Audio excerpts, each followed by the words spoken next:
창세기 강의 53번째 시간 25장 19절에서 26절 기도하는 아버지 여쭤보는 어머니라고 하는 말씀의 제목이 되겠습니다.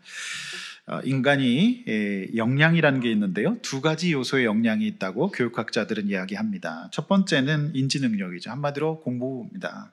좋은 성적, 또 잘 알아듣고 똑똑한 그런 어떤 인지 능력이죠. 그래서 기억력, 사고력, 이해력 같은 것이 있겠죠. 또 하나의 능력이라는 것이 있는데 그건 이제 비인지 능력이 있습니다. 비인지 능력이라고 하는 것은 감정을 조절하고 자기를 잘 통제하고 또 낯선 사람들과 잘 소통하고 실패했을 때에도 다시 일어날 수 있는 어떤 회복의 이런 탄력성 같은 것들을 이야기하고 있습니다. 그런데 지금 이제 AI 인공지능의 시대가 되어서 열심히 외우고 공부하지 않아도 인공지능이 다 알려주는 그런 세상이 되었죠. 그러나 지난 100년 동안 지금도 이 세상에는 이 인지능력, 즉 공부자라는 것이 우수함의 기준이 되어 있지요. 우리가 앞으로 학자들은 또 교육학자, 미래학자들은 이렇게 얘기합니다.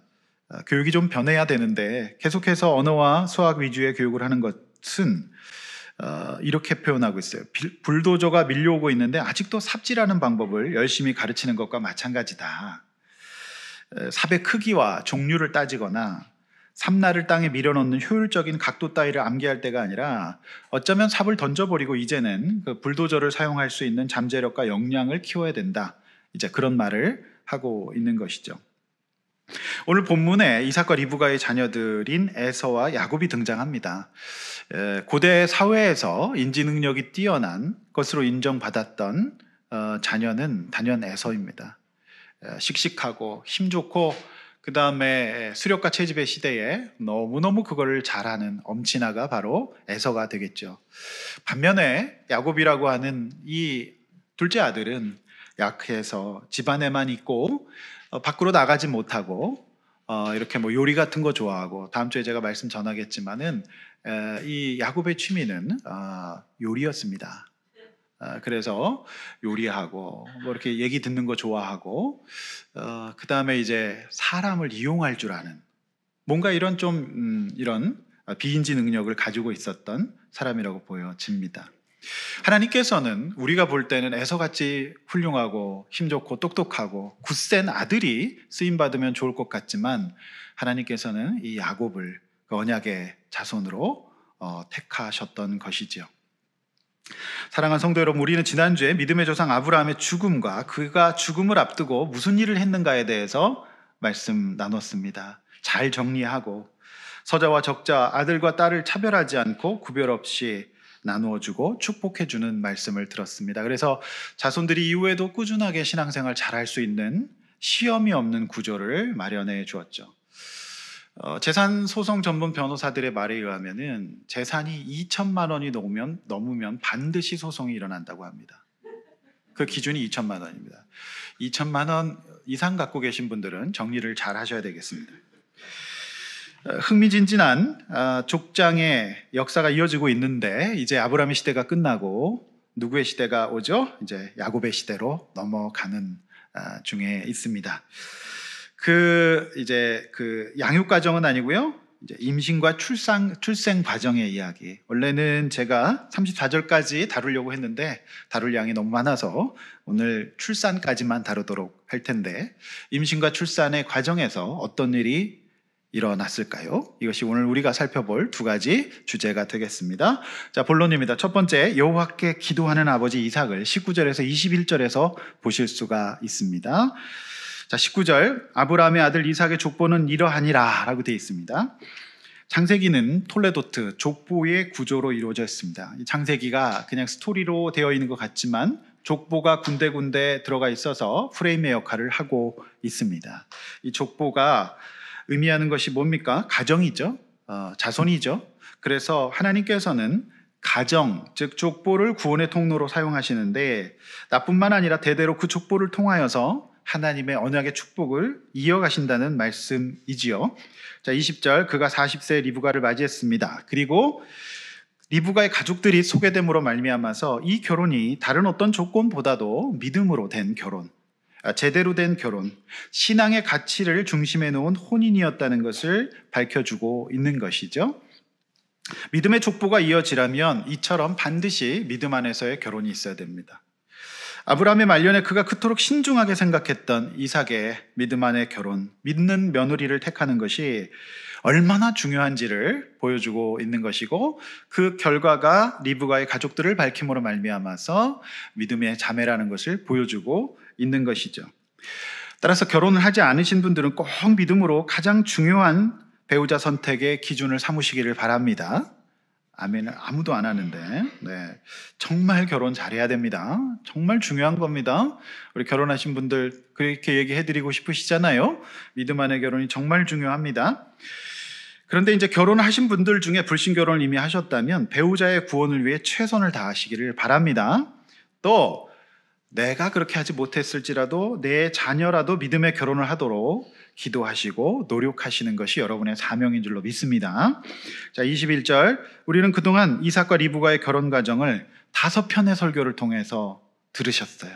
이 얼마나 중요한가. 그래서 성경 창세기에서 가장 긴 장이 결혼 준비 과정이었다. 그래서 5편의 드라마 설교를 들으셨습니다. 자, 그런데 그렇게 축복받은 결혼을 19절에서 20절에서 했어요. 엘리에셀이 수고했고 아브라함이 기도했고 이삭은 묵상했습니다. 리브가는 운동화를 신고 그 많은 낙타에 물을 먹였고 결단했고 믿음으로 떠났던 귀한 자매였어요. 더군다나 자매가 너무 예쁩니다.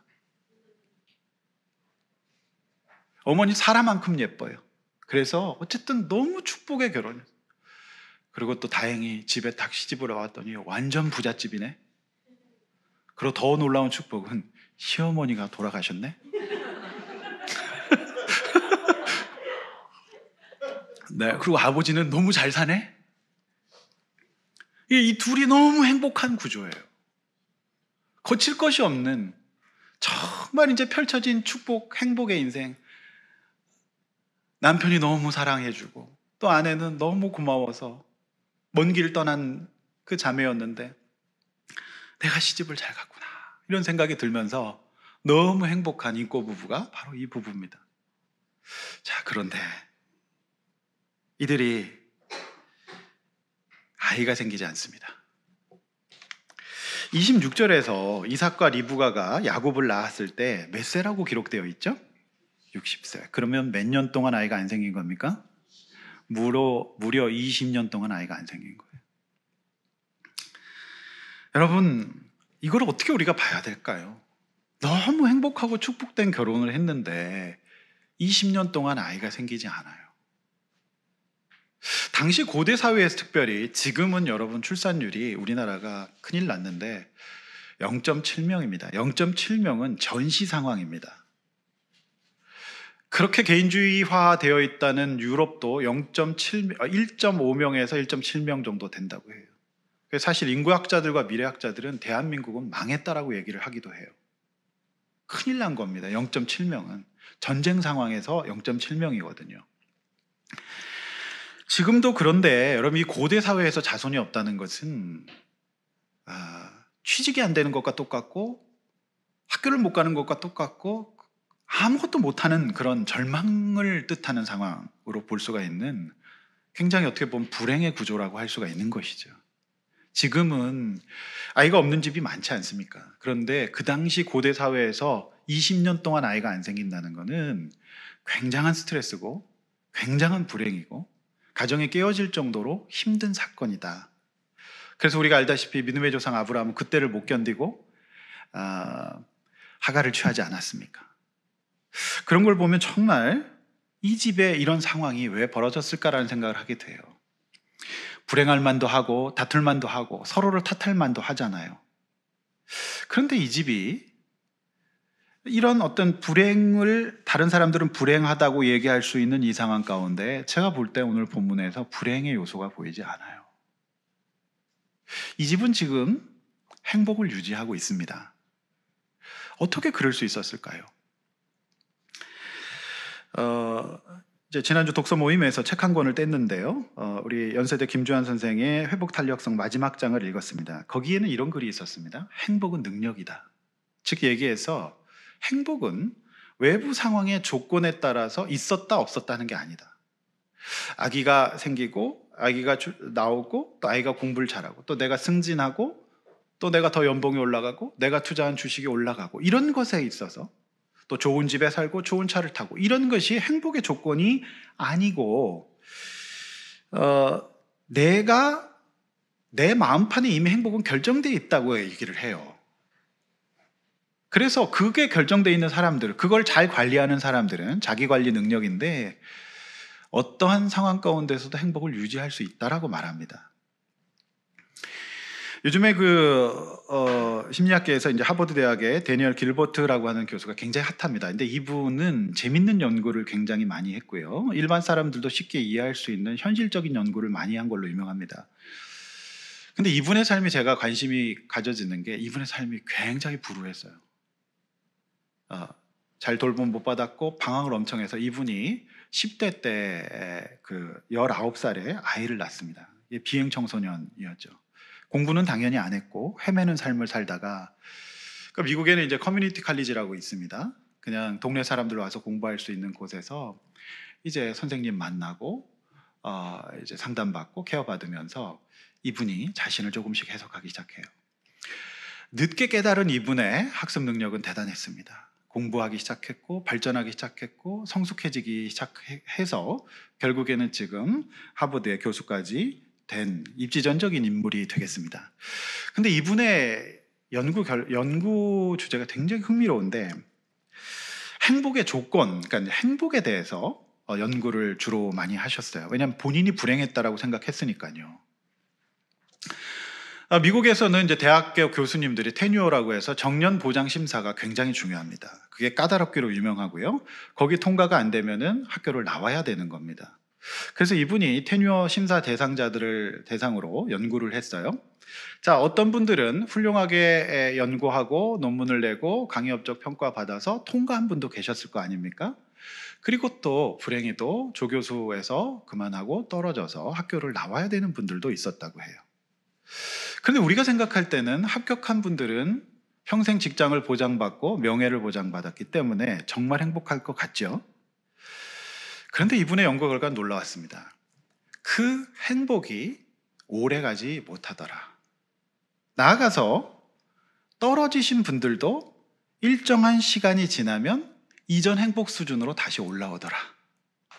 오히려 더 스트레스를 받는 분들은 누구였냐? 정년 보장이 되었더니 끊임없는 연구 과제와 논문 지도와 빡빡한 스케줄 가운데 스트레스는 정년 보장이 된 분들이 더 높더라라고 하는 거였어요. 이 재밌는 연구의 결과죠. 이 연구를 통해서 길버트 교수는 우리가 생각하는 어떤 조건, 승진이나 어떤 뭔가 성공이나 이것들이 우리 행복을 보장할 것 같다고 생각되는데 인간의 뇌는 금방 적응이 돼서 행복이 이전 수준과 똑같아지더라라고 하는 거예요. 즉, 행복은 그 사람의 마음과 신념에 있다. 이걸 이제 보여주고 있는 연구 결과였어요. 늦어도 3년, 5년 내에는 전부 다 원래 수준으로 돌아온답니다. 그래서 심사 통과가 행복에 미치느냐 고작 몇 개월밖에 안 되는 거죠. 몇 년밖에. 여러분 이분이 얼마나 재밌는 연구를 많이 했냐면 선거철 후보자들, 우리 좀 이제 선거철인데 이분들을 대상으로 연구 결과를 또 발표했는데 여러분 당선된 분들은 너무너무 행복하고 좋겠죠. 떨어진 분들, 몇 표 차로 떨어진 분들은 정말 원통해서 못 살겠죠. 그런데 연구가 똑같아요. 일정 시간이 지나면 당선된 분이랑 낙선된 분이랑 행복도가 똑같다. 여러분 정치인들의 얼굴을 보시면 행복해 보입니까? 여러분 심지어 이분이 이런 연구까지 했어요. 교통사고로 장애인이 된 분들의 행복 수준을 측정했어요. 그러니까 이분이 굉장히 톡톡 튀는 거죠. 이 연구 결과를 보면 교통사고를 당해서 장애인이 되면 정말 못 살 것 같은데 놀랍게 인간은 사라져서 일정 시간이 지나면 행복도가 일반인들과 다르지 않게 된답니다.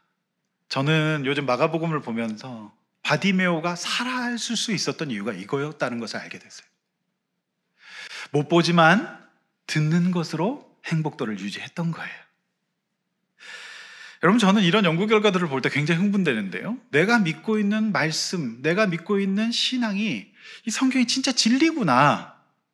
아브라함의 자녀 이삭과 리브가가 20년의 불임 기간에도 행복을 유지할 수 있었고 이들이 서로 사랑할 수 있었던 것은 믿음 때문이었다는 것을 저는 알게 되고, 여러 가지 우리의 환경과 상황이 우리의 행복을 결정하지 못한다는 것을 연구 결과로 보여주고 있기 때문에 저는 너무너무 이게 흥분하죠. 행복해요. 내가 예수 믿고 있는 것이 얼마나 귀한 건가. 많은 사람들은 하나님 믿으면 불행 끝 행복 시작이라고 말합니다. 그러나 여러분, 우리의 인생에는 아침과 저녁이 있고 겨울이 지나 찰나는 이렇게 봄이 있어요. 여러분, 이 봄은 겨울이 있어야지 됩니다. 우리의 인생에는 모든 매운맛, 짠맛, 단맛이 다 섞여 있어요. 한 가지 맛만 있는 인생은 건강한 인생이 아닙니다. 인생에서 일어나는 일들은 기껏해야 일시적으로 우리를 행복 또는 불행하게 만들 뿐이죠. 일정한 시간이 지나면 곧 우리는 돌아가게 됩니다. 이것이 세상의 이치예요. 성도 여러분, 행복이란 능력입니다. 내가 어떤 믿음의 능력을 갖고 있느냐에 따라서, 내가 어떤 남은 것들을 보느냐에 따라서 우리의 인생은 달라지는 거예요.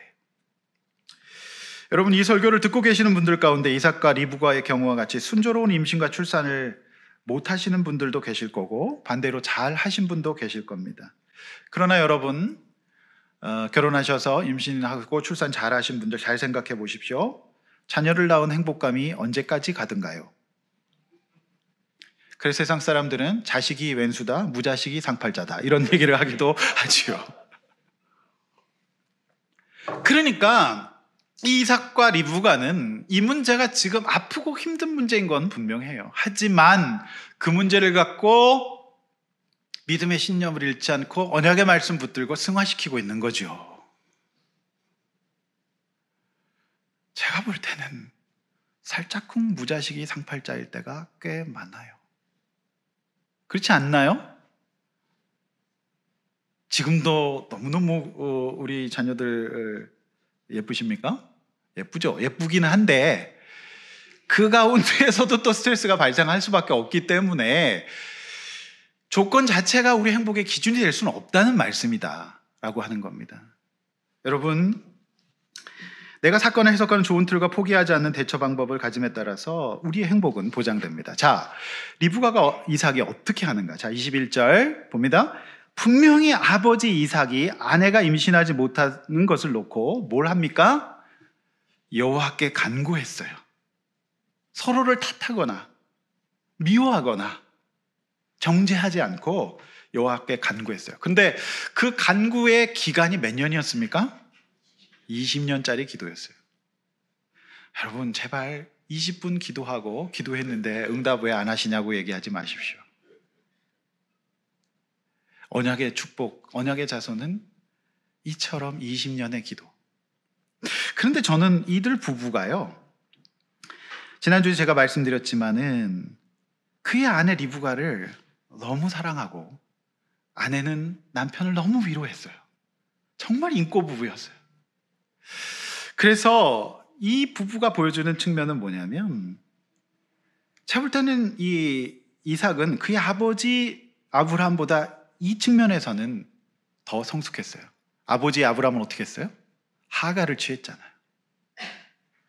그래서 이삭이 이 상황 가운데서도 하나님을 원망하지 않고 이렇게 기도하며 그 아내와 불화하지 않고 살 수 있었던 것에는 그가 행복의 기준이 지금 아이가 있느냐 없느냐가 아니라 하나님의 약속의 말씀을 믿는 그 강한 믿음이 있었기 때문이에요.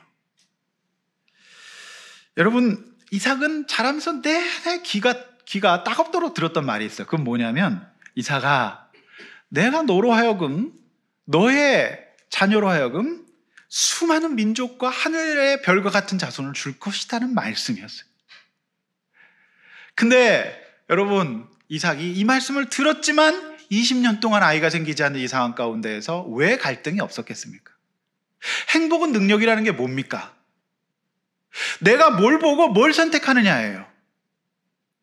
그러면 이 20년의 시간을 제가 볼 때는 정말 꿈 같은 신혼으로 계속 보냈을 거로 보입니다.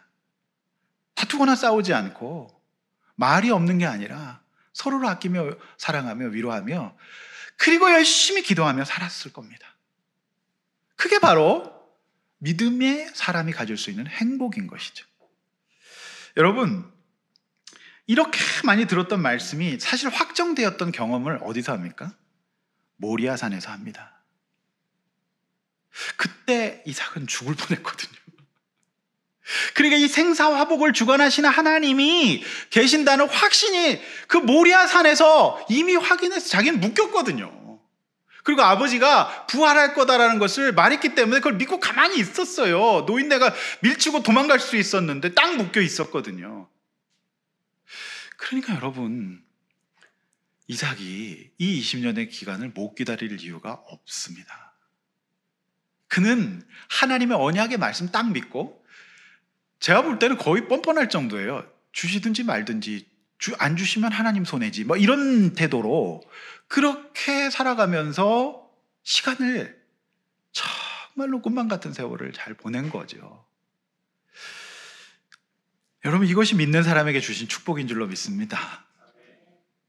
여러분, 그러면 우리의 어떤 환경, 죽을 것 같은 우리의 환경도 여러분 곧 적응됩니다. 그리고 잊어버릴 수 있습니다. 따라서 진짜 중요한 것이 무엇인가를 생각하게 되는 것이죠. 제가 볼 때는 믿는 사람뿐만이 아니라 안 믿는 사람도 하나님이 우리의 뇌를 그렇게 창조하셔서 향상성을 주셔서 죽을 것 같은 상황에서도 이 또한 지나가는 시간이 지나면 회복이 돼요. 그래서 최고 좋은 치료의 도구는 시간입니다. 성도 여러분, 여호와께서 드디어 간구를 들으시고 그의 아내 리브가가 임신하게 됩니다. 할렐루야. 여러분, 하나님의 응답은 이처럼 기도하는 사람의 믿음과 최선의 노력과 기도가 만나 이루어집니다. 응답은 이렇게 세 가지가 있어야 합니다. 어쩌면 여러분이 기도의 응답을 받지 못하는 것은 여러분이 기도하지 않기 때문일 수도 있겠고, 여러분이 노력을 하고 있지 않은 일 수도 있겠고, 기도하고 정말 하나님 앞에 나아가는 그 이삭의 마음이 없기 때문일 수도 있습니다. 드디어 응답을 받습니다. 여러분, 오늘 이 본문을 보면서 우리는 믿음이 없어서 이렇게 불임이 온 것이 아니라는 것을 알 수 있죠. 우리가 욥기를 다루면서도 묵상하지 않았겠습니까? 여러분, 고난은 믿음이 없어서 오는 게 아닙니다. 제가 볼 때는 성경에는 오히려 모든 믿음 있는 사람이 전부 다 불임의 이슈가 있어요. 오히려 애를 쑥쑥 잘 낳으신 분들이 부끄러울 지경이에요. 한나도 그렇고 아브라함도 그렇고 많은 사람들이 그렇지 않습니까? 그래서 오늘 저는 우리 아버지들에게 도전하고 싶습니다. 남편들에게. 여러분, 임신은 리브가가 못하는데 누가 기도합니까? 남편이 기도하는 거예요. 남편이 기도했다. 이것이 먼저 나오죠. 우리 기도하는 남편이 됩시다. 기도하는 아버지가 됩시다. 기도하십시오. 이삭이 기도하잖아요. 그리고 아내를 사랑하고 돌보잖아요. 이것이 오늘 여러분의 가정이 행복의 가정으로 변하는 비결입니다. 할렐루야. 두 번째, 여호와께 여쭤보는 어머니 리브가를 볼 수 있습니다. 22절, 26절이죠. 자, 성경 보십시오. 22절, 임신이 되었는데 리브가는 자신의 뱃속에서 엄청난 태동을 느낍니다. 자, 쌍둥이인데 두 아이가 뱃속에서 피 터지게 싸웁니다. 여기서 싸운다는 히브리어 원어상의 의미가 부러진다는 뜻이 있어요. 그러니까 얘네들이 서로도 싸우는데 어찌나 싸우고 발로 차대는지 산모의 뼈가 부러질 정도로 엄청나게 지금 힘들고 아픈 상황이에요. 산통도 이런 게 없습니다. 막 발로 차고 난리가 납니다. 당시 무슨 산부인과가 있었겠습니까? 그리고 초음파도 없어요. 어떻게 된 건지 몰라요. 산모는 이렇게 얘기합니다. 이 일을 어찌할꼬. 그러니까 너무너무 죽게 생긴 거예요. 물론 여러분, 리브가는 제가 운동하시는 내 설교에서 말씀드렸지만 강철 체력으로 단련된 여성이었습니다. 그냥 바로 쑥쑥 나오는 분이에요. 근데 이 운동하시는 뇌를 가졌던, 그렇게 반복해서 운동했던 이 리브가도 감당할 수 없을 정도의 고통이었어요. 산부인과 있는 시대에 태어나신 것을 은혜로 하시기를 바랍니다. 너무 막막해서 어떻게 했어요? 무슨 행동을 했을까요? 여러분, 성경에는 가서 여호와께 묻자온대, 이렇게 성경은 기록하고 있습니다. 사랑하는 성도 여러분, 우리가 자녀를 양육하는 문제, 자녀가 싸우는 문제, 또 내가 나의 여러 가지 현실의 문제를 놓고 예배 드리고 말씀 집중하고 하나님 앞에서 묻고 답을 찾으려고 하지 않는다면 어떻게 될까요? 먼저 하나님께 물으셔야 된다. 묻자 가로되. 그러나 저도 좋지만 먼저 여호와께 물으셔야 되고, 무엇보다도 사람에게 물을 때는 여호와를 잘 아는 분에게 물으셔야 됩니다. 동네 언니에게 그냥 물으시면 안 돼요. 정말 여호와를 잘 아는 분에게 물으셔야 합니다. 여러분, 상담도 또 정신의학도 아무 데서나 받으시고 치료받으시면 큰일 납니다. 아이에게 신앙을 강요하지 마세요. 아이의 선택을 존중하세요. 이딴 식으로 나가거든요. 그래서 정말 잘 분별해서 여호와를 아는 분들에게 물으셔야 됩니다. 성도 여러분, 23절이에요. 하나님께서 말씀해 주십니다. 오늘날도 이와 같이 직통계시를 받으려고 하시는 분들이 계시는데 안 돼요. 이 본문 보시고 내 자녀 문제를 이제 기도원에 가서 해결해야 되겠다, 그래서 직통계시를 받겠다, 아닙니다. 여러분, 성경이 없었던 시대에는 하나님과 꿈과 환상과 직통계시로 말씀하실 수 있지만, 지금은 하나님의 계신 말씀과 성경이 너무나도 풍성하고 완벽하게 완성되어 있기 때문에, 무엇보다도 하나님 말씀과 함께 하시는 성령님이 계시기 때문에 우리는 말씀 안에서 기도와 말씀으로 하나님의 응답을 받을 수가 있는 것입니다. 여러분, 이 하나님의 응답은 네 속에, 뱃속에 두 자녀가 있다, 그런데 이것이 두 민족으로 나눌 것이다 라는 예언의 말씀이었어요. 여러분, 로마서 9장에서 또 말라기에서 바울은 이 사건을 해석해 주고 있습니다. 여러분, 앞에 보시면서 로마서 9장 11절 13절 읽어보겠습니다. 시작.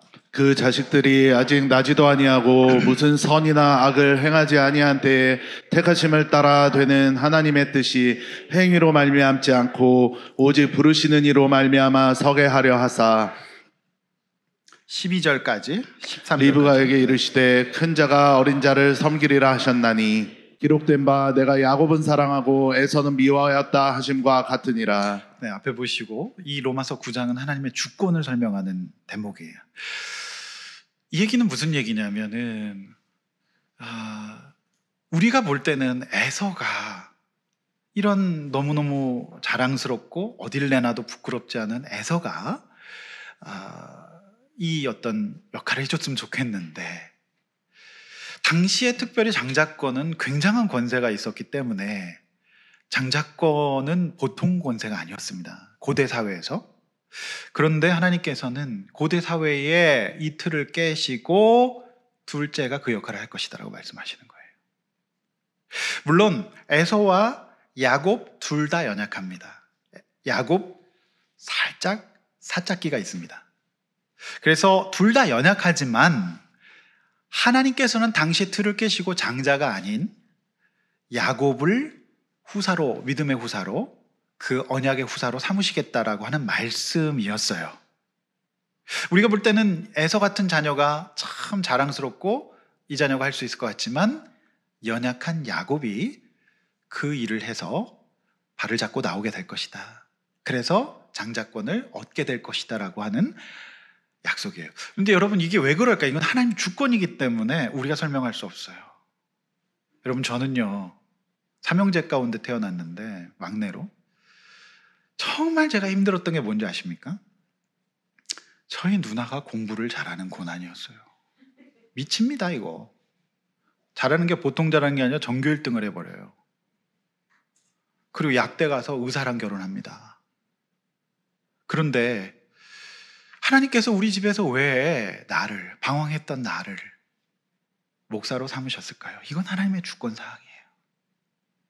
우리가 볼 때는 그 똑똑한 누나가 약도 주고 상담도 해주고 얼마나 좋아. 막 매형이 침도 놔줄 수 있어. 근데 왜 저를 목사로 삼으신? 이건 하나님의 주권사항이에요. 그래서 여러분, 다음 주에 제가 이제 성장 과정에서 다양한 이슈를 다룰 텐데 여기서 부모가 편애가 발생합니다. 그래서 사실은 이 가정 굉장히 역기능적인 가정이 이제 되는 거죠. 성도 여러분, 하나님의 주권입니다. 자, 24절, 해산의 때가 되어 쌍둥이를 낳지요. 25절, 먼저 나온 아이는 몸이 붉고 털이 많았습니다. 우리 주변에도 여름이 되면 가끔 애서들을 만날 수 있습니다. 가슴에 매생이가 자라는 애서들. 그러니까 완전히 이제 털이 거의 짐승 수준에 이렇게 놀라운, 그래가지고 겨울에도 이것 때문에 춥지 않는 그런 애서들을 볼 수가 있습니다. 그렇죠? 전현무가 생각이 나더라고요. 전현무가 이렇게 매생이 애서 같아요. 막 털이 엄청 많아. 그리고 막 붉고 막 힘도 좋고, 얘는 그냥 너무 시키시해서 그냥 막 다 짐승들, 수렵 채집의 시대 다 잡아오고, 막 사람들 많으면은 딱 모아놓고 짐승 딱 메고 들어와서 꼭 아버지 있을 때 사람들 앞에서 턱 내려놓으면서 드세요 딱 이래버리면은 사람들 앞에서 너무 아버지가 기뻐하는, 또 맛있는 고기만 잡아오는 그런 놀라운 애서였어요. 그런데 여러분, 26절, 후에 나온 아이는 형의 발꿈치를 잡고 나왔어요. 그 이름을 야곱이라고 했는데 60세에 낳았잖아. 얘는 집에만 있고 뭘 잘 못해. 그리고 그냥 그 당시 고대사의 남자들이 하지 않았다면 요리하고 막 집에만 있고 맨날 집에서 핸드폰만 보고 막 이러는 거죠. 자, 이런 상황 속에서 이 대목에서 우리는 우리 어머니가 귀한 영적 진리를 보셔야 되는데, 우리 자녀를 어떻게 양육할 것인가 라고 하는 문제예요. 여러분, 자녀가 싸우고 성장 과정의 방황과 혼란을 어떻게 대처해야 될까요? 많은 부모님들이 자신의 상심과 자신의 상처와 자신의 니드가 작동하시면서 하나님께 묻기보다는 자꾸 야곱을 에서처럼 키우고 싶어 하거든요. 그러면 거기서 부모도 행복하지 않고 자녀도 행복하지 않습니다. 오늘 리브가는 그 하나님의 이 약속의 말씀을 듣고 그 말씀을 제가 볼 때는 염두에 두었어요. 그리고 어쩌면 어머니가 더 사실은 야곱을 보호하죠. 네. 여러분, 우리 자녀의 문제, 하나님의 주권사항입니다. 하나님께서 저와 여러분의 자녀와 가족들을 하나님의 섭리 가운데 주관하실 줄로 믿습니다. 따라서 우리는 이 말씀을 들었다면, 하나님께 여쭙고 들었다면 어떻게 해야 될까요? 말씀과 기도로, 믿음으로 나가야 돼요. 흔히 어머니들이 이 문제를 극복하기 위해서 도움이 될 만한 학원이나 사람을 찾으시는 경우가 많은데, 먼저 하나님 앞에 나가셔서 여러분의 생각과 주권, 상한 마음이나 소원으로 아이를 양육하지 마십시오. 여호와께 여쭈십시오. 하나님의 뜻과 주권이 있습니다. 그래서 여러분의 욕심과 생각이 앞서게 될 때, 여러분, 나도 불행하고 자녀도 불행한 인생을 살게 되는 것이죠. 우리 이 시간에 어머니들에게 묻습니다. 우리 아버지들은 기도하셔야 되고요. 그런데 사실 오늘 아버지가 손해일까요? 어머니가 손해일까요? 네. 사실 이삭은 딱 기도하고 임신하니까 그 이후로는 그냥 고기만 열심히 먹어요. 사실상 양육은 리브가 어머니가 다 합니다. 그런 걸 보면 어머니가 양육에 있어서 굉장히 중요한 주제라는 것을 우리가 알 수가 있죠. 말씀 맺습니다, 여러분. 어머니들, 하나님께 여쭈십시오. 너무 약해 보이고 너무 사람 노릇 못할 것 같고 너무 속이 상하실 때 여호와께 여쭙고, 이 자녀 자체가 나의 행과 불행의 전부가 되지 않을 수 있도록 우리 하나님께 여쭙고 기도하며 나아갑시다. 하나님께서 그 야곱을 하나님의 영적 후사로 인도하셨지 않습니까? 에서는 훗날 엄친아가 됩니다. 그러나 소극적이라 집에만 있는 야곱을 책망하거나 조급해하지 않고 하나님 말씀 하나 다 붙들고 언제나 기도하며 낙심하지 않고 어머니의 역할을 감당해요. 그 역할의 핵심은 여러분이 예배하시는 겁니다. 여러분이 하나님 앞에 깨어 있는 겁니다. 자꾸 사람과 세상 의지하지 않고 여호와 앞에 나가는 거예요. 여호와께 여쭙는 거예요. 여호와께 묻자와 가라사대. 할렐루야. 그런 어머니가 되실 때 20년의 불임의 시간을 통해서 기도할 수밖에 없었던 이들 부부는 이 과정을 통해서 고대 사회에서 남들이 가지지 못한 놀라운 영적인 축복을 받아내게 됩니다. 기말고사, 중간고사보다 수능이 최종 시험입니다. 우리 인생에 여러 가지 어려움이 있을지라도 여러분, 죽을 것 같이 힘들지라도 기도합시다. 그리고 하나님의 약속의 말씀을 붙들고 살아갑시다. 그 사람이 진짜 행복한 사람이고 여러분께서 모든 어려움들을 극복할 수 있는 참된 믿음의 사람으로 세워주실 줄로 믿습니다. 이렇게 한번 나눠보시죠. 결혼을 아직 하지 않았다면 신결혼의 중요성을 알고 그렇게 하시겠습니까? 결혼을 하셨다면 나의 구원과 배우자의 구원, 자녀의 신결혼을 위해 여러분 뭘 해야 될까요? 행복은 신자의 능력입니다. 아직도 조건에 따라서 행복과 불행이 결정됩니까? 여러분, 조건 따라 행복과 불행이 결정되는 분들은요, 행복도 누리지 못해요. 행복과 불행은 이미 결정되어 있습니다. 여러분이 믿음을 가지고 사신다면 행복하게 사실 수 있습니다. 불행하다고 느낄 때 여러분 이삭과 리브가처럼 현실을 사랑하며 믿음을 잃지 않는 저와 여러분이 됩시다. 할렐루야. 주님 앞에서 승리하는 저와 여러분 되시길 바랍니다. 우리 찬양하고 기도하겠습니다. 이삭과 리브가의 마음으로 찬양합시다. 화려하지 않아도 정결하게 사는 삶, 가진 것이 없어도 감사하며 사는 삶, 내게 주신 작은 힘 나눠주며 사는 삶, 아멘. 이것이 나의 삶의 행복이라. 눈물 날 일 많지만 기도할 수 있습니다. 눈물 날 일 많지만 여러분을 위해 기도합니다. 우리 믿음으로 살아갑시다. 하나님이 저와 여러분의 가정을 책임지시고 살려주실 겁니다. 비록 짧은 작은 삶, 주 뜻대로 사는 것, 이것이 나의 삶의 행복이라. 이것이 행복, 이것이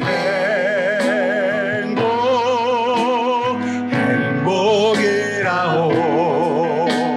세상은 알 수 없는 하나님, 이것이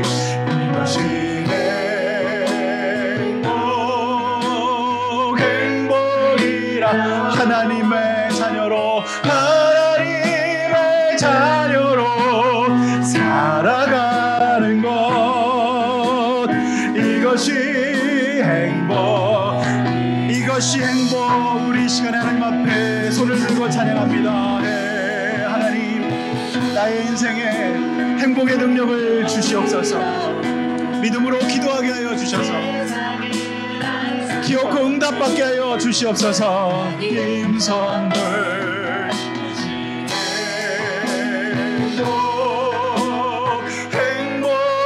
행복이라오. 하나님의 자녀로 살아가는 것, 이것이 행복이라오. 이 시간에 우리 함께 성도들을 위해 중보합시다. 20년의 시간을 통과하고 있는 우리 지체들이 있습니다. 하나님, 우리 지체들을 불쌍히 여겨주셔서 이 상황 가운데 정말 죽을 것 같은데 주님 기도하고 하나님의 약속의 말씀 붙들고 삽니다. 내가 예배해왔고 내가 기도해왔고 내가 목장에서 함께 나눴습니다. 아버지, 우리 지체들 불쌍히 여겨주셔서 이 시간 통과하게 하여 주시옵소서. 승리하게 하여 주시고 우리 연약한 야곱을 변화시켜 주시옵소서. 야곱과 같은 내 남편 내 자녀 변화시켜 달라고 주여 한번 외쳐 기도하겠습니다. 주여